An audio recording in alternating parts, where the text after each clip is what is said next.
Oh, hi, podcast listeners. There's many ways you can listen to the Real Nerds Podcast. You can subscribe on iTunes. You can also subscribe on Stitcher Radio. You want to send us a Twitter message? You can do that. It's so easy, at Real Nerds. Like us on Facebook, Real Nerds Podcast. You can visit our website, realnerdspodcast.com, where there'll be a lot of articles for you to not only read, but to listen to our previous shows. Do you like your stories told through pictures? Then you can also follow us at Real Nerds on Instagram. You can also call us, 720-6nerds5. Thanks for listening and enjoy the show. Camera, action! Well, a real nerd knows who shot, and a real nerd can follow the plot, and a real nerd can... talk film! I'm sorry. Take it outside.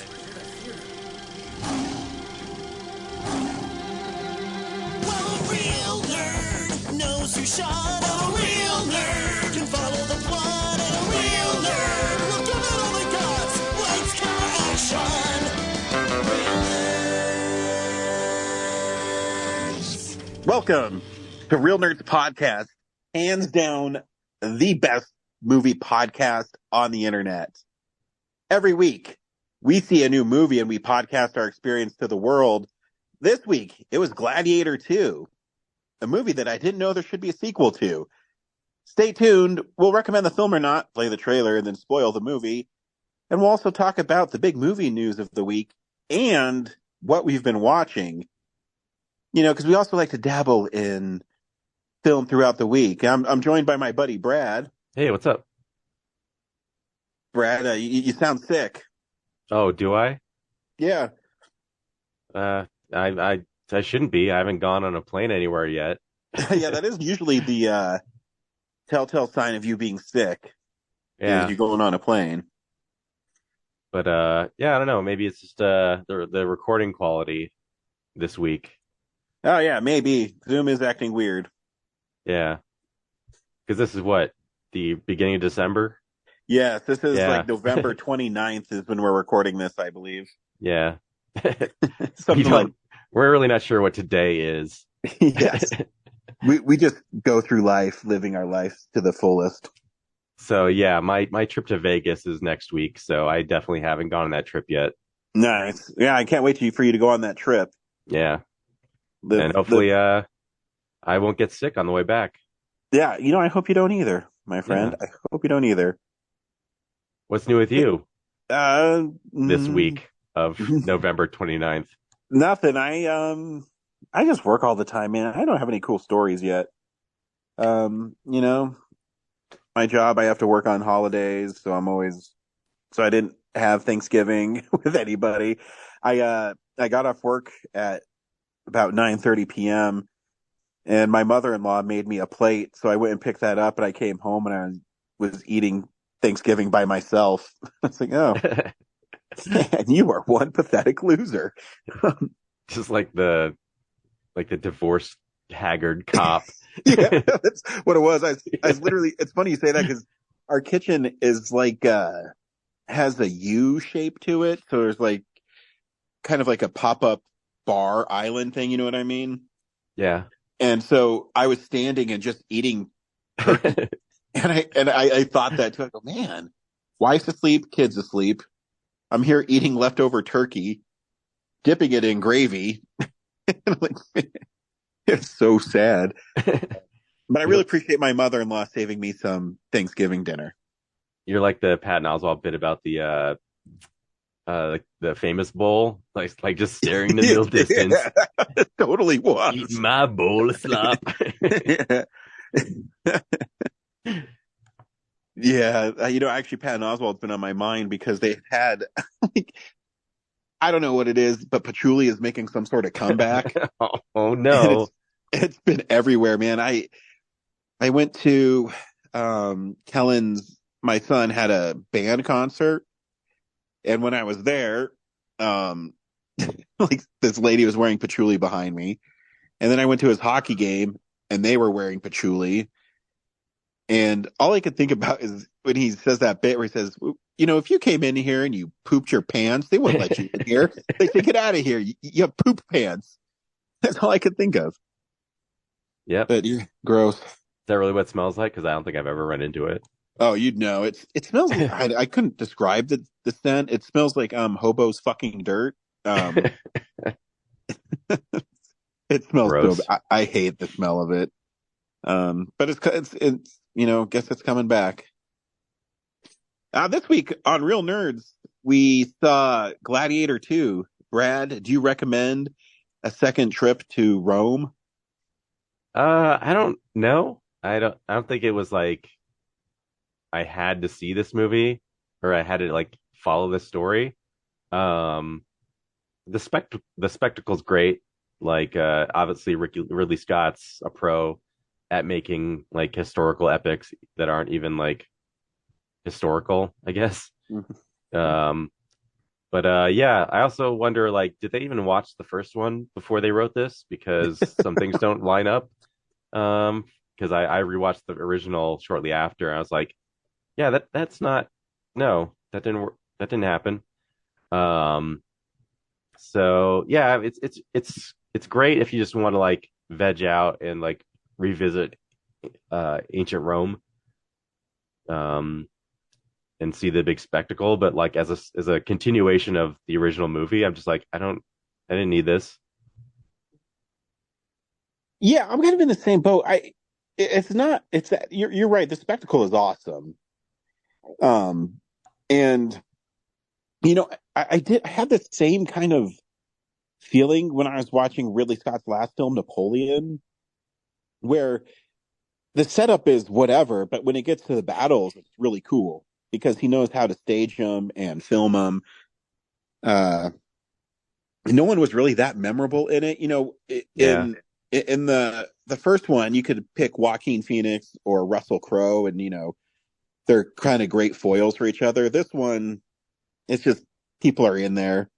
Um, but yeah, if you see it on a big screen, I mean, it's cool and it's fun. Here's a trailer for Gladiator II. It is an art, choosing gladiators. They're usually prisoners of war. I claim this city for the glory of Rome. You have something in you. Rage. Never let it go. It will carry you to greatness. I own you now. But whose head could I give you to satisfy your fury? The general will do. Rome has taken everything from me. But I will have my vengeance. There is plenty of pain waiting for you in the next life. I don't know why you are so greedy for it in this one. Your Majesties. This is your gladiator. It is. I have the trust of the emperors. It will clear my path to the throne. You will be my instrument. I will never be your instrument. In this life or the next. Lucius, take your father's strength. His name was Maximus, and I see him in you. Most fighters won't survive. You must help him. Strength among us! I don't fight for power. I fight the free road for men like them. Your name will be forgotten! To restore order, I must have power. Everything is forgotten in time. Empires fall. So do emperors. This is war! Real war! The odds are against you. The odds are always against me. Ready to ram!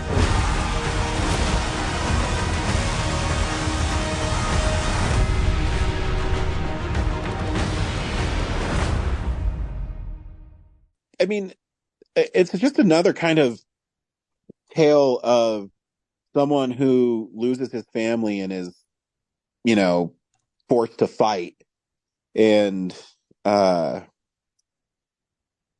And it takes place several years after Marcus Aurelius's death. Spoilers for the first Gladiator. Russell Crowe dies in it, but it's, is it a spoiler? How old is that movie now? 25 years, 24 years? Something like that. Yes, 24, I think. Yeah. Yeah. Yeah, so he's enslaved, has to fight in the Colosseum. Denzel Washington in it is kind of over the top. But it seems like everybody's having fun. Yeah.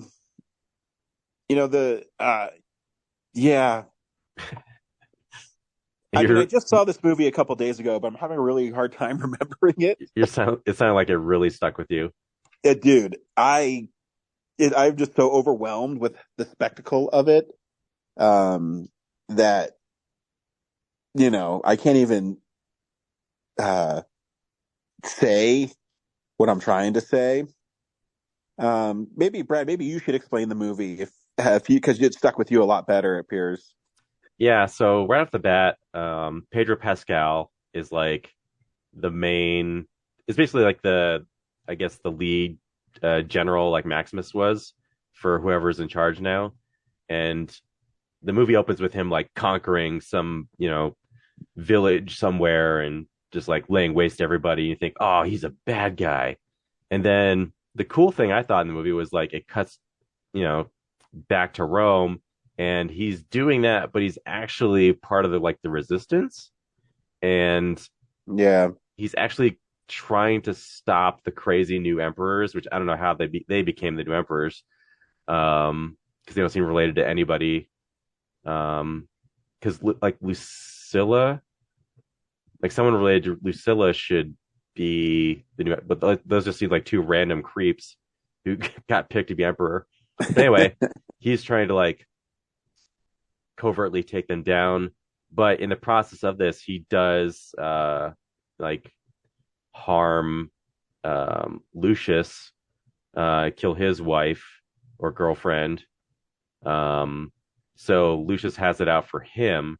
So he's on a crusade to kill Pedro Pascal's character, and then goes through the gladiator system, much like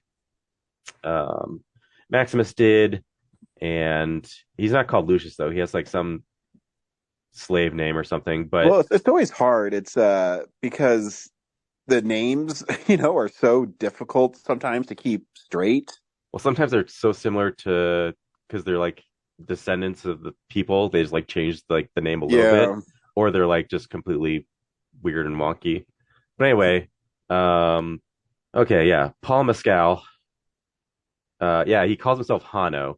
That's right. You think he's just some slave dude, even if you watch the trailer, you're pretty sure he's like related to Maximus.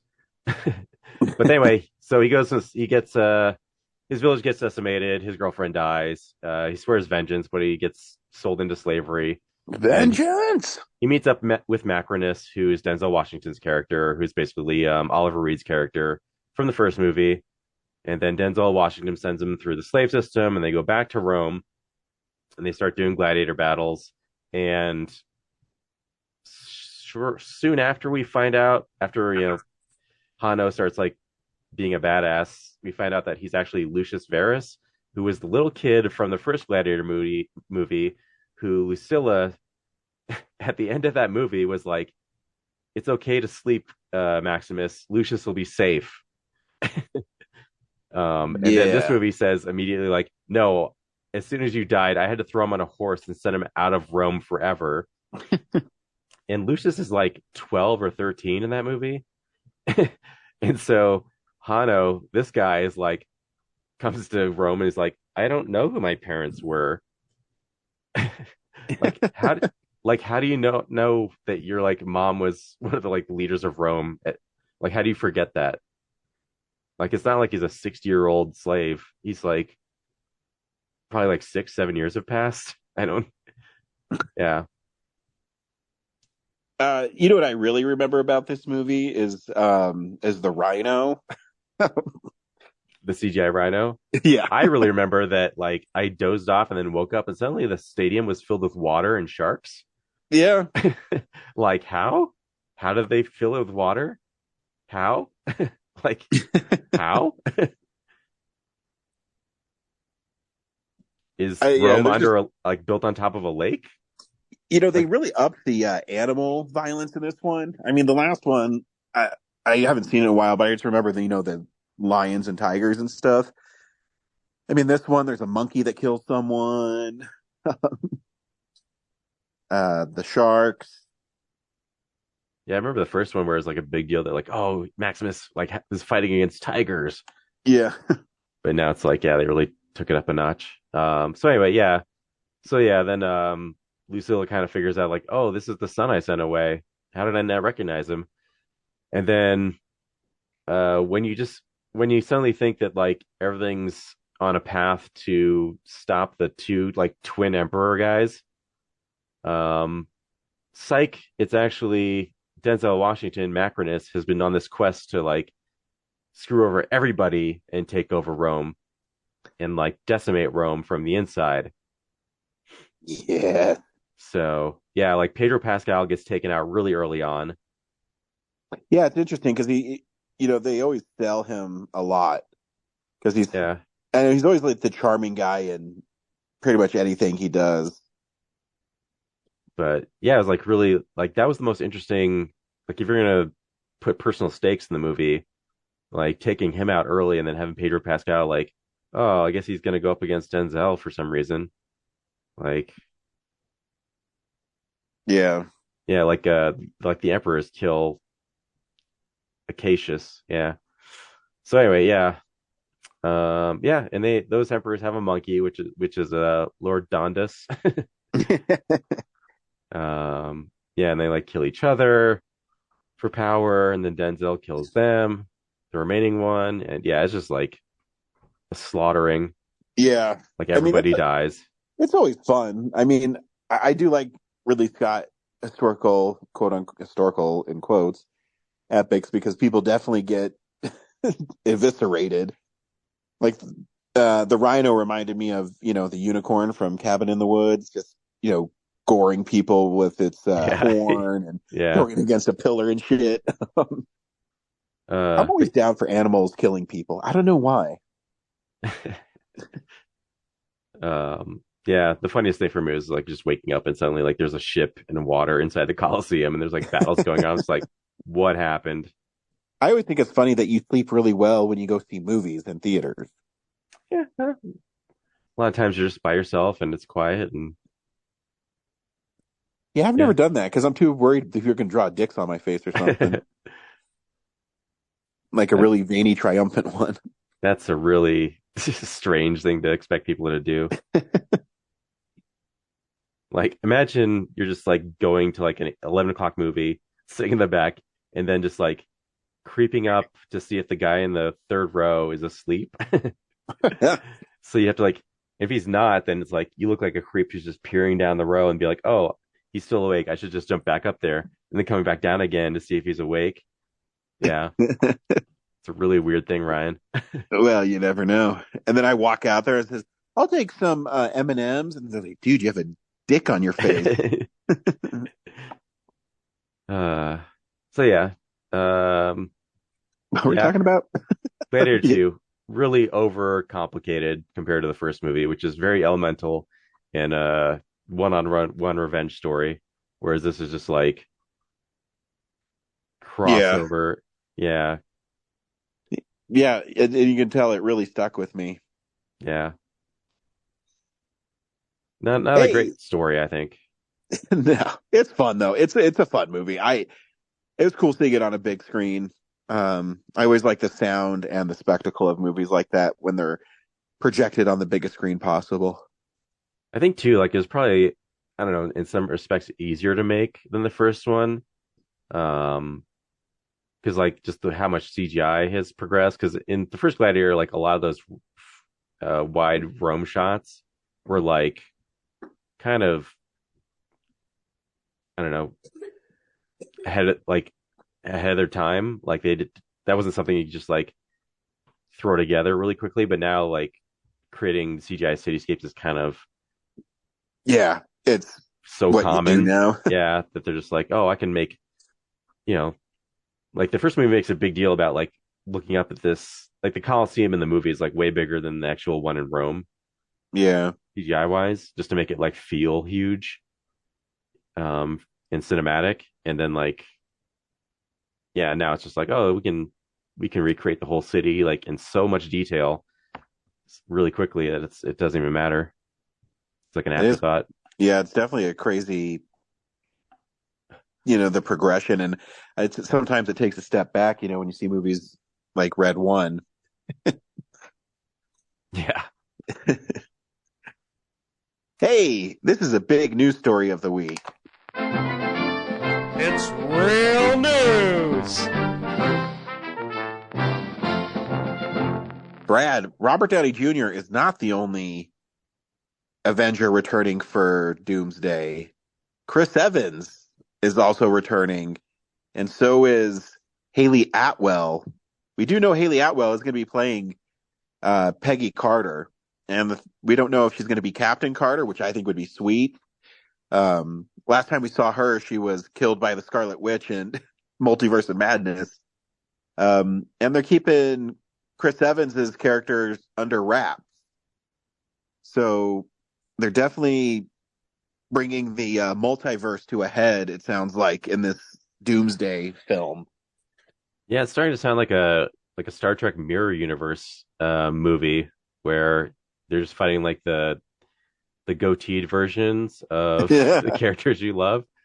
I am interested to see. I don't know if Doctor Doom is going to be Tony Stark, though. I have a feeling he's going to be Victor Von Doom. I don't know. Yeah, I don't know. But like filling out the rest of like just bringing back all these, it just feels like, yeah, we're bringing like the dark versions of like Dark Captain America and like well, yeah, I'd be interested to see Dark Tony Stark or Evil Tony Stark. With U.S. What's the guy's name from Winter Soldier and Falcon? Can't remember his name right now. U.S. Agent. Oh, yeah, U.S. Agent. Yeah, so I mean, he's going to be in Thunderbolts. So yeah, it's interesting, and I mean, obviously they have a plan because their plan is like, look, Civil War was great. What if we did that again? But we'll make it make sense because they're fighting like the evil versions of themselves. I'll laugh if they all just have goatees. That'd be brilliant. Yeah, even Peggy Carter. Yeah, even Peggy Carter. That'd be a bummer. She's so pretty. Yeah, it's going to be fascinating because, we have Captain America coming out, New World Order, really soon. Man, like in a month and a half. Yeah, Brave New World, sorry. In about a month and a half. So, man. And then I know they're going to start filming Spider-Man at the beginning of the year. My boy Tom Holland's going to be busy. He's like, he's in the new Christopher Nolan movie too. Yeah. Which also starts filming. He's going to pull a Spider-Man Uncharted, thing going on. But I guess he's been off for almost 2 years, so good for him. Yeah, whatever. Marvel just needs to get their shit together and like start building towards something. Yeah, I think it's good that they only had Deadpool and Wolverine this year, Yeah. Kind of let everything refocus and I think Captain America looks cool. So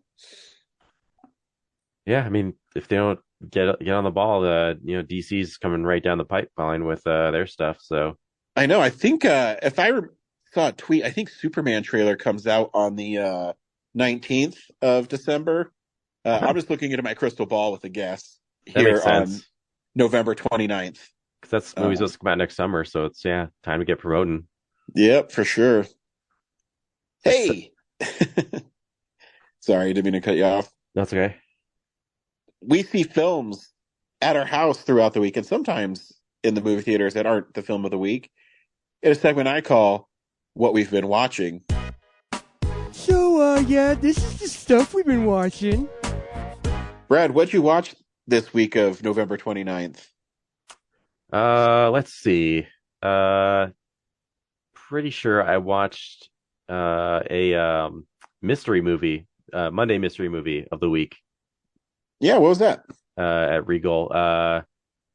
It turned out to be like for a long time I was like, what is this movie? Because the opening credits do not pop in for a long time. And I didn't recognize anything that was going on.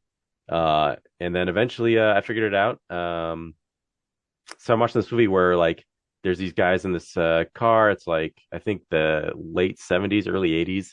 They're driving out to the woods, and then they walk down to this ravine, and they friggin' execute this dude. And I was like, what is this movie? And then it cuts to Jude Law, who is a New York cop who has moved to, I think, Washington State. It's a movie called The Order. Yeah, my chief saw this movie and he told me I should see it. You should, because I wouldn't say it's like something I would normally like be into, but I was into it. Yeah, I haven't even seen a trailer for this movie. Yeah, definitely wasn't promoted very well. But it's a great slow burn crime movie. Someone compared it to like the Northeast version of Heat. Oh, cool. So yeah, Jude Law is this New York cop who is on the pursuit of white supremacists. There's this again, it's been a little while, but I can just hang on a second. I'll bring it up on Letterboxd and I can tell you. This is based on real life, by the way. So, and it's a kind of hits close to home because yeah, it's the Denver radio guy, right? Yeah. Mark Maron plays Alan Berg, who is a radio DJ for KOA. He was Jewish, or nice. Yeah, he's Jewish, and he there wasn't a lot of like media at that time, early 80s or whatever.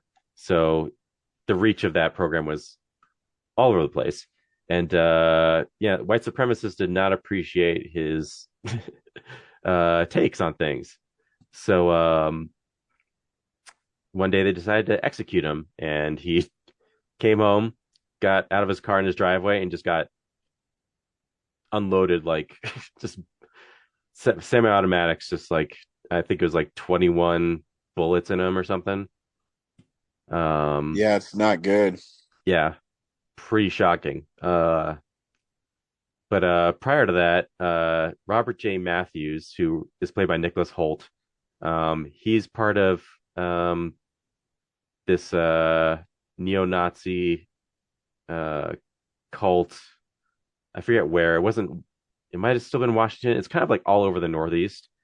But anyway, he breaks off of them because they're not extreme enough and starts his own faction, and they start robbing banks.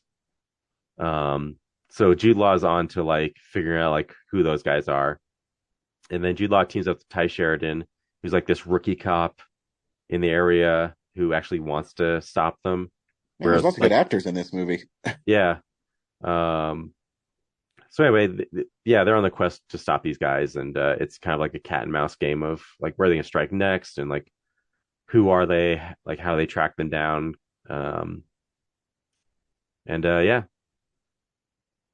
Yeah, my chief said it was a really good movie. Yeah, like on the top of it, like that it's like based on real events, and then like the detective work they do to track down like they have to go and visit with the like neo-Nazi cult, which you're just like, why are these people just allowed to have a compound here in Montana or whatever? And like build up forces, and then this psycho can like faction off and like recruit his other extremists and get even worse. And yeah, and they were like rob banks and like it's so sad that stuff actually exists in this world, you know what I mean? Yeah. And like the finale's like pretty brutal. Once they like escape to this house, and they're like dug into the house, and yeah. Anyway, and then like Jude Law's he's a made up character called Terry Husk. Like the villains are real life people, but the heroes are kind of like sort of exaggerated. But anyway, he's like like I was telling you earlier when you're talking about like the divorce cop eating his Thanksgiving dinner. Like that's pretty much who Terry Husk is. Like he's left New York because like his wife has basically divorced him, and he's like too obsessed with his work, and like he's kind of like Al Pacino's character in Heat, you know? Yeah. So anyway, I over explaining it. It's all right. That's one I definitely want to see. But yeah, I highly recommend for you. I was like, Ryan would love this. Sweet. Yeah. If you want to see like crime movies and Nazis getting fucked up. Hey. And yeah. You know, that's why I love me some Munich. Yeah. So yeah, what'd you watch? I rewatched a Cary Grant film called Only Angels Have Wings, which is from 1939. In it, he plays, he kind of runs a South American mail delivery service, not man, but, you know, letters. And back then it was super dangerous to fly around, and deliver the mail. And it deals with, the sacrifices these men make and how kind of cold-hearted, Cary Grant's character is throughout the film. You know, one of the guys dies really early on, and he has to pretend like he doesn't care. And yeah, it's a really great movie, and it deals a lot with losing yourself and losing people that are close to you, and trying not to get too close to people that you meet, and about bonding with your workers as you're in this perilous job. And if you want to hear all about it, you can listen to my take on it coming up soon on Yesteryear Ballyhoo Review with our friend Zach, who's on the show every once in a while. And the other thing I watched was Cloudy with a Chance of Meatballs, which my son really likes. In it, this guy invents a machine that makes it rain food. No, he makes food out of water. Oh, sorry. Shot up into the sky and took the cloud. Yeah, so he makes food out of water and it shoots up in the sky, and it makes food out of the cloud vapors. Because they only have sardines to eat. It's a cute movie. It's not one of my favorite animated films, but you know, Cheeseburger. it's there. All right then. Yeah. Have you seen Cloudy with a Chance of Meatballs, Brad? I have not. There's 2 of those movies. Yes. But yeah, it's, you know, some animated film. Yeah. Oh, they're based on some children's books, and they just like stretched them out. Yeah. Yeah. I mean, my kid really likes them. I mean, the animation's great in it, and it's directed by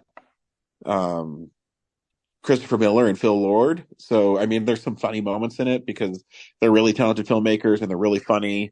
They got their start on sitcoms like Community. So they know how to handle an ensemble. And they did the Lego movie, and, you know, they've gone on to do Spider-Man and Into the Spider-Verse.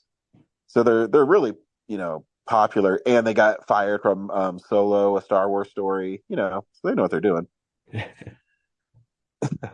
Anybody remember that from 2016? All right. So yeah, that's all I watched this week. Cool. Next week, we're seeing Werewolves. And I'm going to have a little fun on our social media that it's the movie that Corinne wanted to watch. So I'm going to be posting that it's Corinne's choice for the movie of the week instead of Moana 2. You're so mean. Because it's fun. So yeah, until next week, we'll see you at the movies. Real nerd knows who shot a real nerd can follow the plot and a real nerd will give it all they got. Lights, camera, action. Real nerds. Thanks for listening to Real Nerds Podcast, a Nebulous Visions production. Stream or download episodes, read articles at realnerdspodcast.com. Stream us on Apple or Google Podcast, Stitcher, Spotify, or iHeartRadio. Follow us on Facebook, Real Nerds Podcast. Twitter and Instagram, @Real Nerds. Watch us on YouTube, Real Nerds Podcast. Email us at realnerds@gmail.com. Call us at 720-6nerds5. Thank you to Sparks Mandrill, Mike at Plan 9 Studios, and Bolognium for all of our groovy theme songs. And that's how you fucking do it.